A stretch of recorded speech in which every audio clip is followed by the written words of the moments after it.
શુક્રવાર, શુભ શુક્રવાર, good Friday.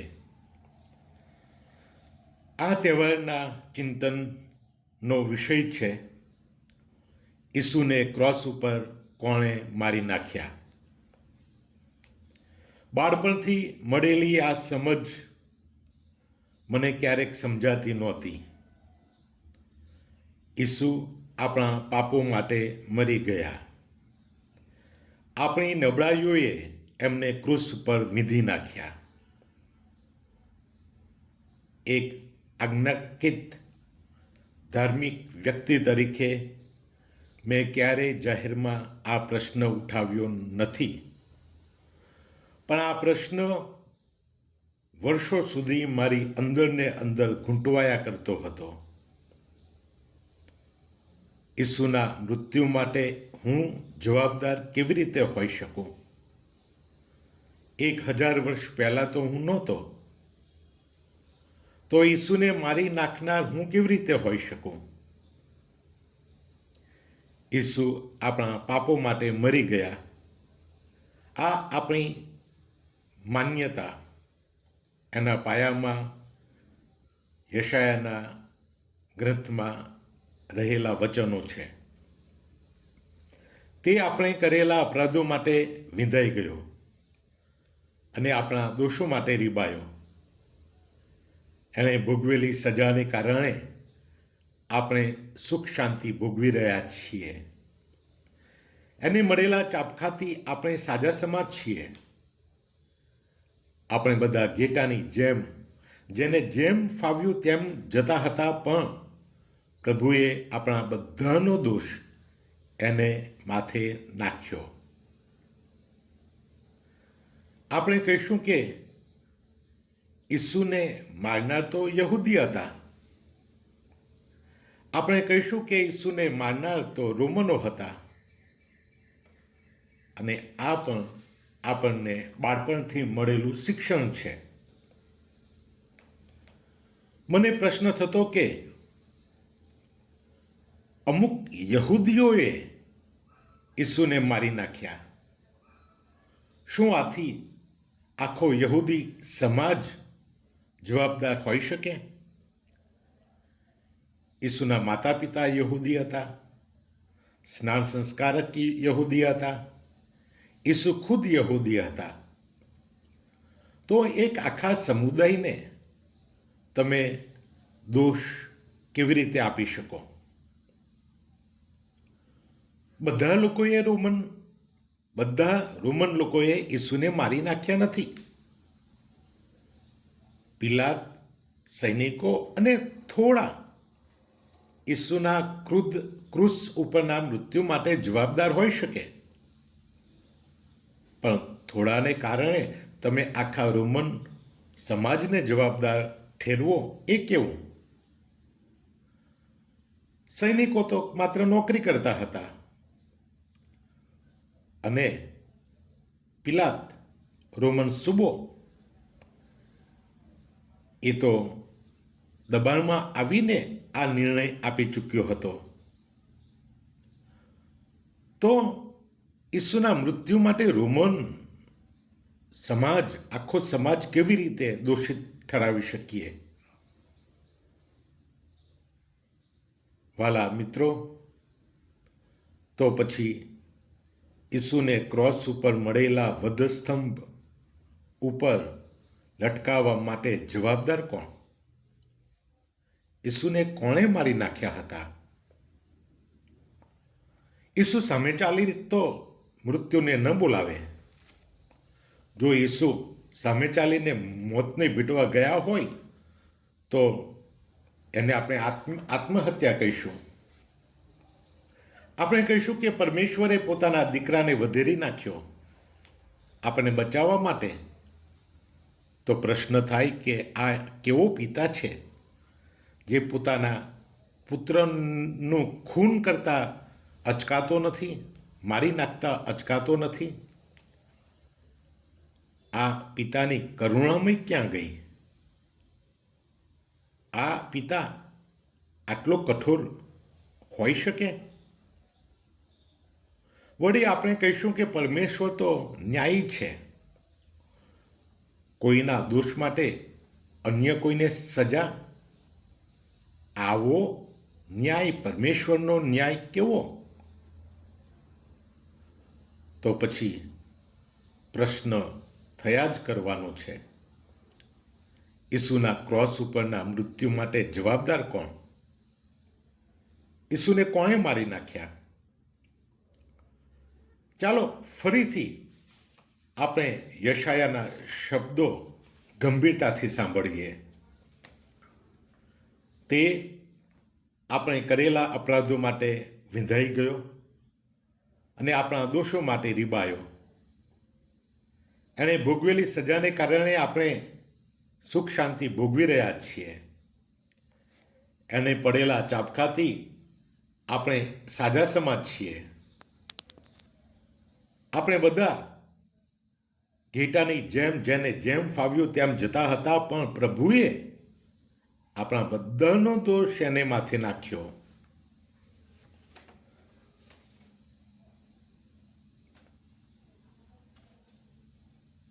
ઈસુએ આપણા માટે ચાબખા ખાધા, ખીલાથી વિંધાઈ ગયા, અને એ ચાબકા અને એ ખીલ્લા આપણા પાપો છે, આપણી નબળાઈઓ છે. માનવજાત એટલે હું, તમે અને બધા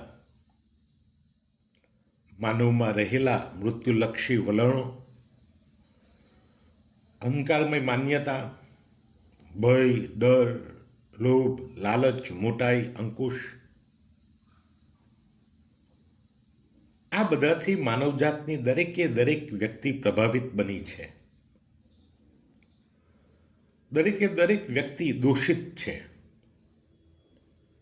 કારણ કે આ બધી જ નબળાઈઓનો ભોગ બધા જ છે. તો બધાનો દોષ, આખી માનવજાતનો દોષ, મારો દોષ અને તમારો દોષ.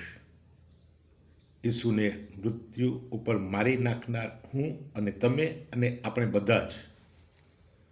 કારણ માનવજાતની આ બધી જ નબળાઈઓ, વલણો, માન્યતાઓ, માનવજાતની પ્રકૃતિ આપણા બધામાં જોવા મળે છે. મિત્રો, માથીકૃત શુભ સંદેશ આપણે લઈએ. 27મા અધ્યાયમાં સ્પષ્ટ ઉલ્લેખ છે, સુંદર રીતે આલેખન છે. ઈસુને કોણે મારી નાખ્યા?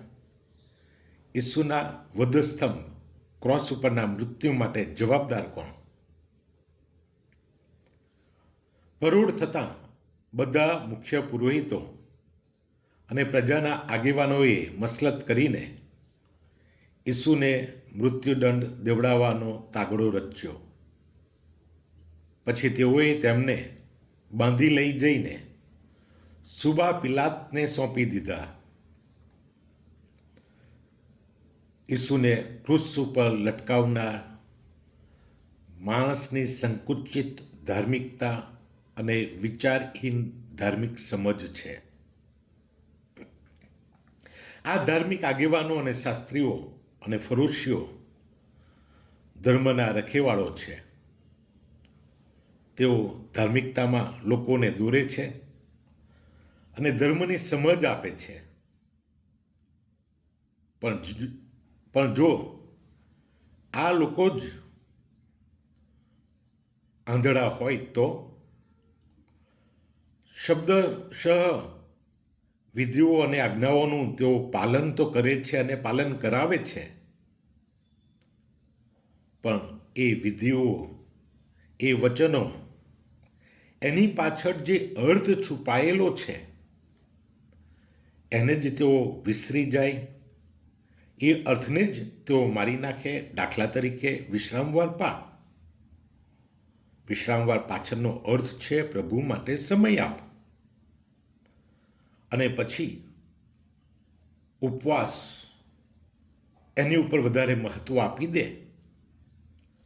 સાધન ઉપર વધારે મહત્વ આપે અને સાધ્ય જ ભૂલી જાય તો આ ધાર્મિક આગેવાનોએ શુદ્ધ અશુદ્ધના ભેદને ખૂબ જ મહત્વ આપ્યું છે અને પરિણામે લોકોમાં પણ શુદ્ધ અશુદ્ધ લોકોના ભાગલા પાડ્યા છે. આ અમાનવીય નથી. આ જે ભગવાનના માણસો કહે છે એ લોકો જેવા બહાર દેખાય છે એવા નથી. અને એટલે જ પ્રભુ ઈસુએ તેઓને દંભીઓ કહ્યા હતા, દોડેલી કબર કહ્યા હતા, બહારથી માંજેલા વાસણો કહ્યા હતા. આ દંભીઓમાં યહૂદાની ગણતરી પણ થઈ શકે. ઈસુનો શિષ્ય હતો, ગરીબોને મદદ કરવાની વાત કરતો હતો, પૈસા અત્તરમાં ના વેડફાય એની એને પડી હતી. પણ એ તો દંભ હતો, એને પૈસાની ખૂબ જ લાલચ હતી. મંદિરોની, ગરીબોની એને કંઈ પડી નહોતી. માથી 27મા અધ્યાયમાં આગળ જોઈએ.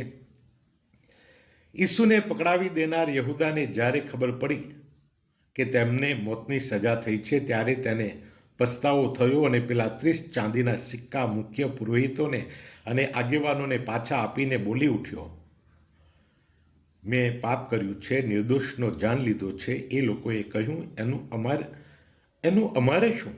તું જાણે ને તારું પાપ જાણે. યહૂદા, એની લાલચ, એનો ધાર્મિક દંભ, એનો સેવાનો દંભ ઈસુને મારી નાખવા માટે જવાબદાર હતો. અને જો એવું હોય તો આપણામાં એ યહૂદા રહેલો નથી.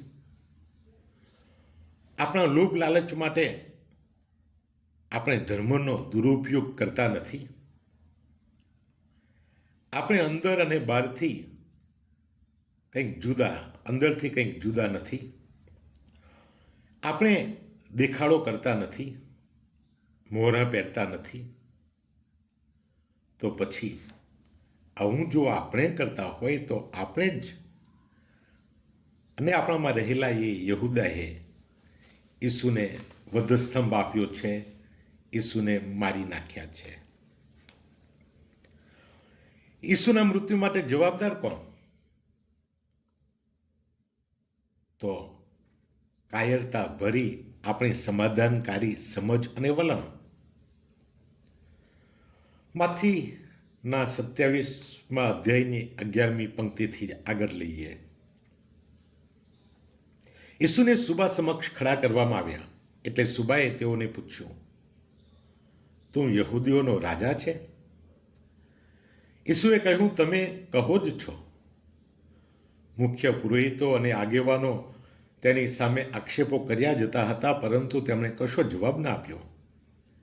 એટલે પિલાતે તેમને કહ્યું, આ લોકો તારી સામે કેવા કેવા આક્ષેપ કરે છે તે તું સાંભળતો નથી? પણ ઈસુએ જવાબમાં એક અક્ષરે બોલ્યા નહીં. આથી સુબાને ખૂબ આશ્ચર્ય થયું. હવે પર્વને ટાણે સુબો ઈચ્છે તે કેદીને છોડી મૂકે એવો રિવાજ હતો.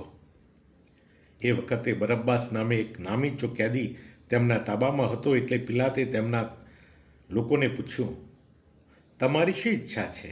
હું કોને છોડું, બરાબસને કે ખ્રિસ્ત કહેવાતા ઈસુને?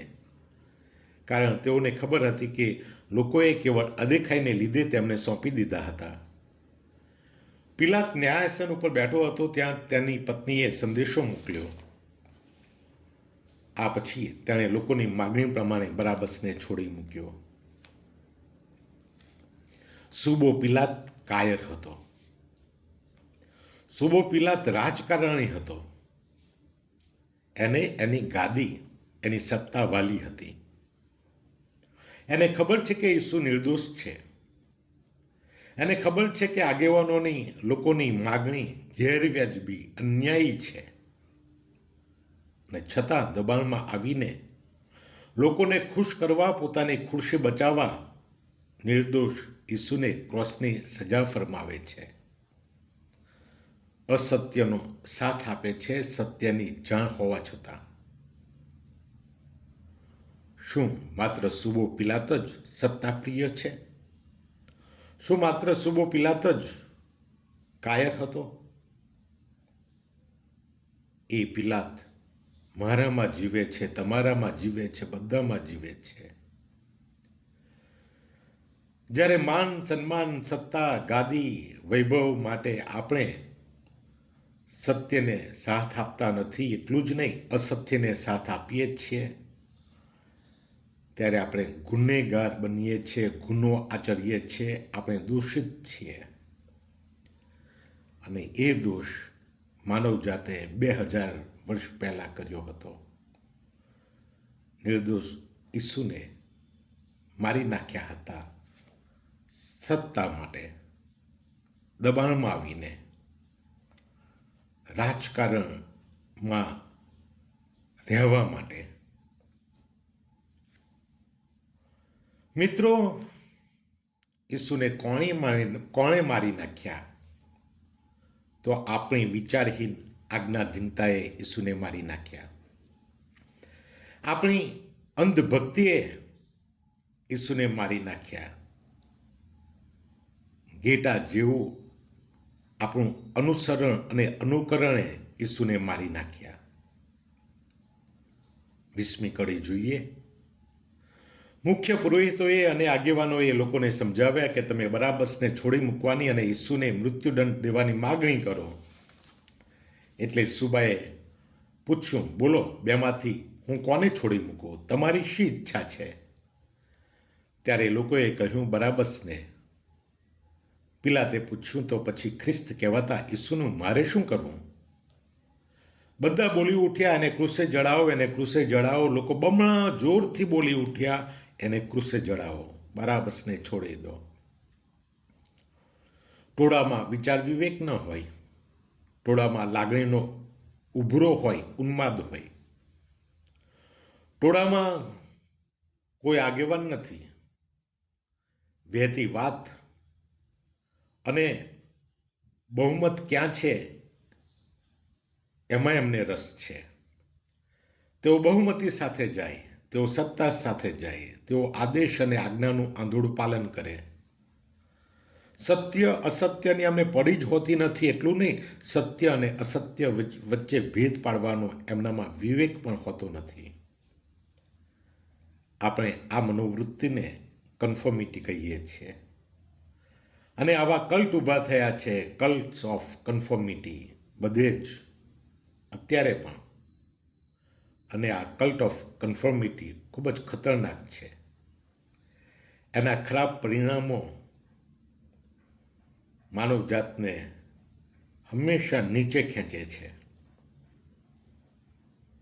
કલ્ટ ઓફ કન્ફર્મિટી, આંધળી ભક્તિ, વિવેકહીન આજ્ઞાધીનતા, આ બધા બીજા નામો કહી શકીએ એક જ વલણના.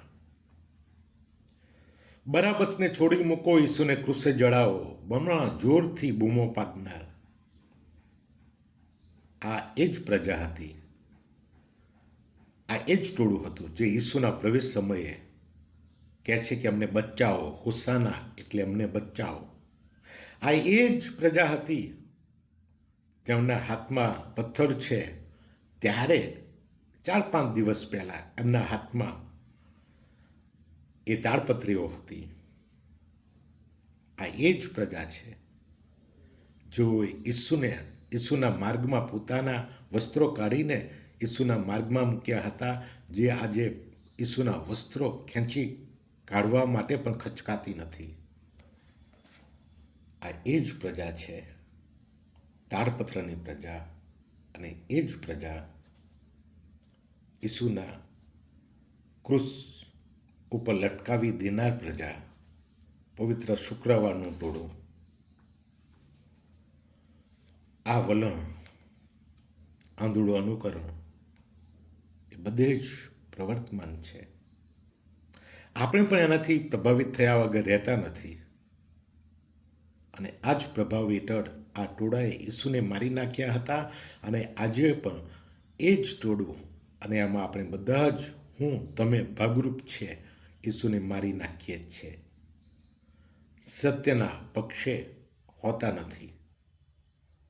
બહુમતી સાથે ચાલીએ છીએ, સત્તા સાથે ચાલીએ છીએ. ખુરશી એ જ આપણો પરમેશ્વર છે. ખુરશી એ જ આપણો માલિક છે. આ દોષ હતો 2000 વર્ષ પહેલાંનો. એ જ દોષ આપણો છે. એ જ પાપ આપણામાં કામ કરી રહ્યું છે. અને તેથી ઈસુને કોણે મારી નાખ્યા? મેં મારી નાખ્યા, તમે મારી નાખ્યા, દરેકે મારી નાખ્યા. ઈસુને કોણે મારી નાખ્યા?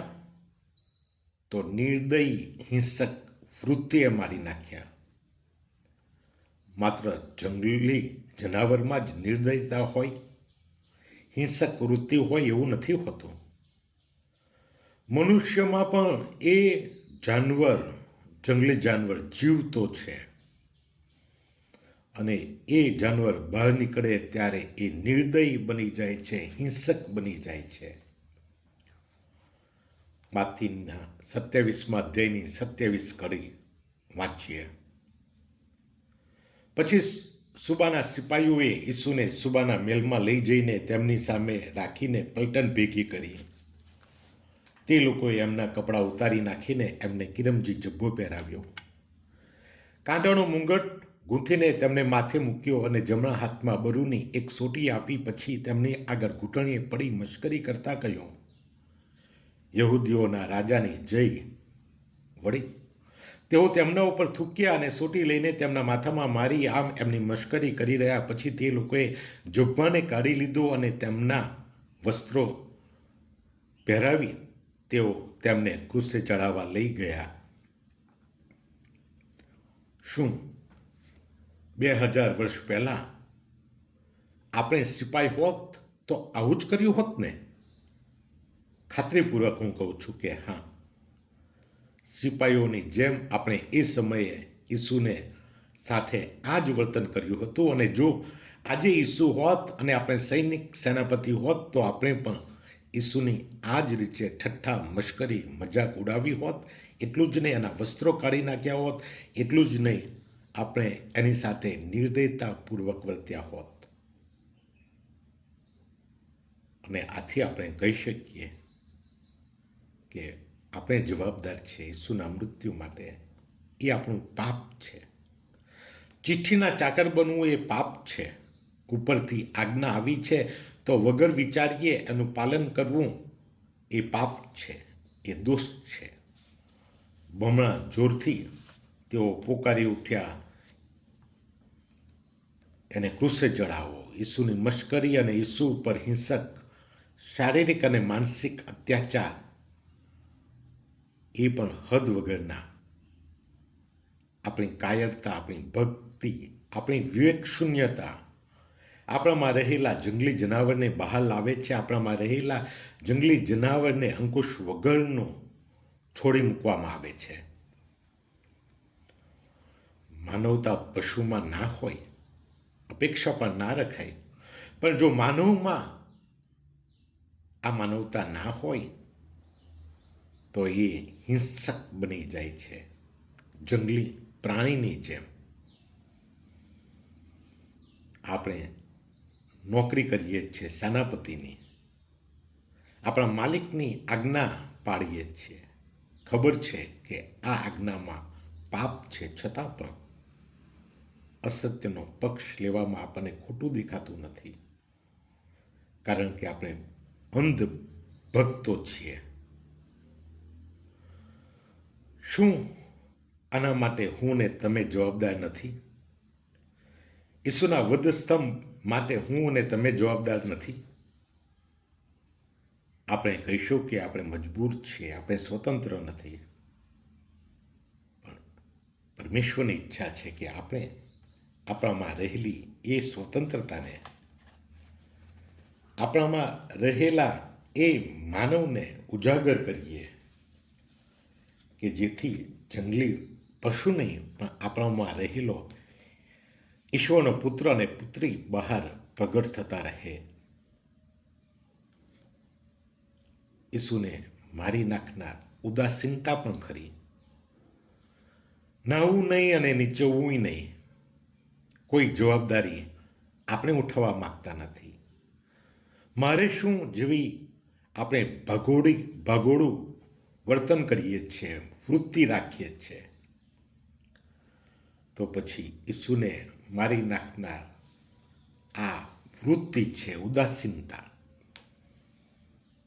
માથીના 27મા અધ્યાયની 36મી કડી વાંચીએ. ઈસુને ક્રૂસે જડ્યા પછી એમના વસ્ત્રો ચીઠી નાખીને વેચી લીધા અને ત્યાં બેસીને ઈસુની ચોકી કરવા લાગ્યા. ઈસુ છે ને છતાંય ઈસુ નથી એવો વ્યવહાર આ ચોકીદારો કરી શકે છે. જાણે કે કશું જ બન્યું નથી, એમના ઉપર કોઈ અસર થઈ નથી. આટલી ભયંકર વેદનાજનક ઘટના બની છે, અન્યાયી ઘટના બની છે, અમાનવીય ઘટના બની છે. ઈસુ સાથે અમાનવીય વ્યવહાર કર્યો છે ને છતાં પણ કશું જ થયું નથી, કશું જ બન્યું નથી. સાવ સ્વાભાવિક તેઓ જીવન જીવી રહ્યા છે, સાવ સ્વાભાવિક રીતે એ વસ્ત્રો વેચે છે, સાવ સ્વાભાવિક રીતે એ ઈસુના શબની ચોકી કરી રહ્યા છે, કબરની ચોકી કરી રહ્યા છે, શાંતિથી ગોઠવાઈ ગયા છે. આ શાંતિથી ગોઠવાઈ જવાની આપણી ભૂખ અને અપેક્ષા વૃત્તિ ઈસુને મારી નાખે છે. આપણો ઇન્ડિફરન્સ ઈસુને મારી નાખે છે. ઈસુ સામે કોઈ લડાઈ નથી, એ સાચું, પણ જે મારી સાથે નથી એ મારી વિરુદ્ધ છે, જે મારી સાથે ભેગું કરતો નથી એ વિખેરી નાખે છે. આપણે જ્યારે ઈસુની સાથે હોતા નથી ત્યારે વિખેરી નાખીએ છીએ. એ ટોળામાં કેટલાક ઈસુની સાથે હતા, કેટલાક ઈસુની વિરુદ્ધ હતા, પણ મોટા ભાગના મુખ પ્રેક્ષકો હતા. ટાઈમ પાસ એ જ એમનો ધ્યેય છે. ટાઈમ પાસ કરવા તેઓ બધું જ કરી છૂટે છે. સત્યની એમને પરવા નથી હોતી, એમને ટાઈમ પાસ કરવા જોઈએ છે. એમને અસત્યની પણ પરવા નથી, એમના માટે ટાઈમ પાસ છે બધું જ. જો ઇન્ડિફરન્ટ છે, ઈસુને મારી નાખ્યા છે ને આપણે ઈસુને મારી નાખ્યા છે, મેં ઈસુને મારી નાખ્યા છે, તમે ઈસુને મારી નાખ્યા છે. આપણા પાપે ઈસુને ક્રૂસે ચડાવ્યા છે. ઘણા લોકો સ્કેપ્ટિકલ હોય છે, ઘણા નહીં, બધા જ, હું અને તમે. અને એ સમયમાં પણ લોકો સ્કેપ્ટિકલ હતા. એમનું વર્તન શંકા ઉપજાવનારું હતું, શંકાવાદીઓ હતા. તેઓ મારી મચેડીને પોતાને મન ફાવે એવા અર્થઘટનો કરતા હોય છે, ખોટી રીતે શબ્દોને ટાંકતા હોય છે. તેઓ સત્ય સ્વીકારી શકતા નથી. 39 કડી. ત્યાંથી જતા આવતા લોકો માથું હલાવીને તેમને મેણા ટોણા મારતા હતા. તું તો મંદિર તોડી પાડીને 3 દિવસમાં પાછું ઊભું કરી શકે છે. જો તું ઈશ્વરનો પુત્ર હોય તો તારી જાતને બચાવ, ક્રૂસ ઉપરથી હેઠો ઉતરી જાને. આ લોકોને કશી જ ખબર નથી કે સત્ય શું છે, અસત્ય શું છે. એ લોકો કહે છે એમને ખબર નથી. તો ખબર નથી તો પછી મશ્કરી કેમ કરો છો? તેઓને વસ્તુની ખબર છે, પણ વસ્તુની કિંમત તેઓ આંકી શકતા નથી. તેઓને સત્ય શું છે એ ખબર નથી. શું થઈ રહ્યું છે એ ખબર છે, પણ શું થઈ રહ્યું છે એની પાછળ કયું શું છુપાયેલું છે એની એમને ખબર નથી. મારા વાલા મિત્રો, આ લોકો સ્કેપ્ટિક લોકો ઈસુને મારી નાખે છે ને દરેકે દરેક વ્યક્તિમાં આ સ્કેપ્ટિસિઝમ રહેલું છે, ઉદાસીનતા રહેલી છે.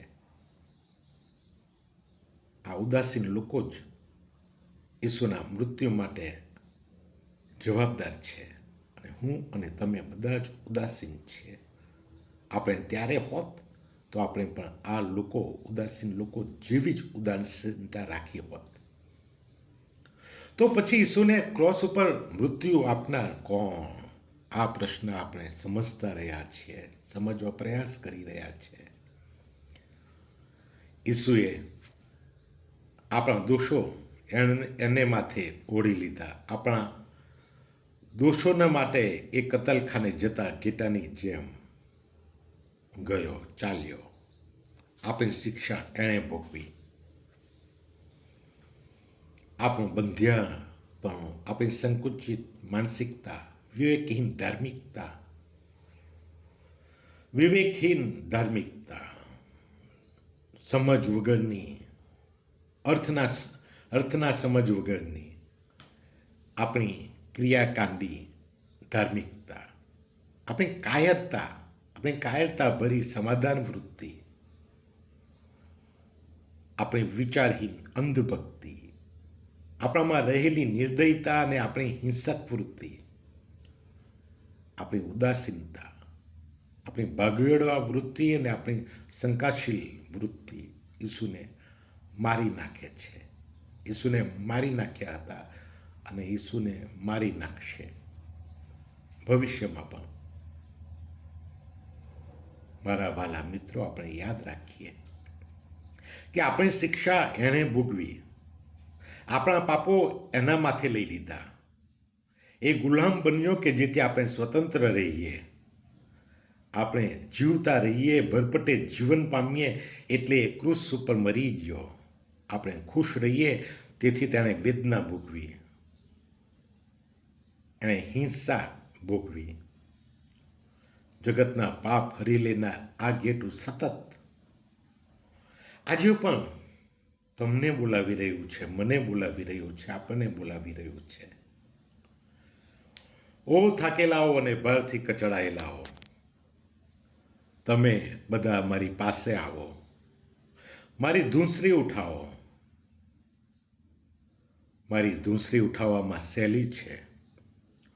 હું તમને શાતા આપીશ, હું તમને આરામ આપીશ.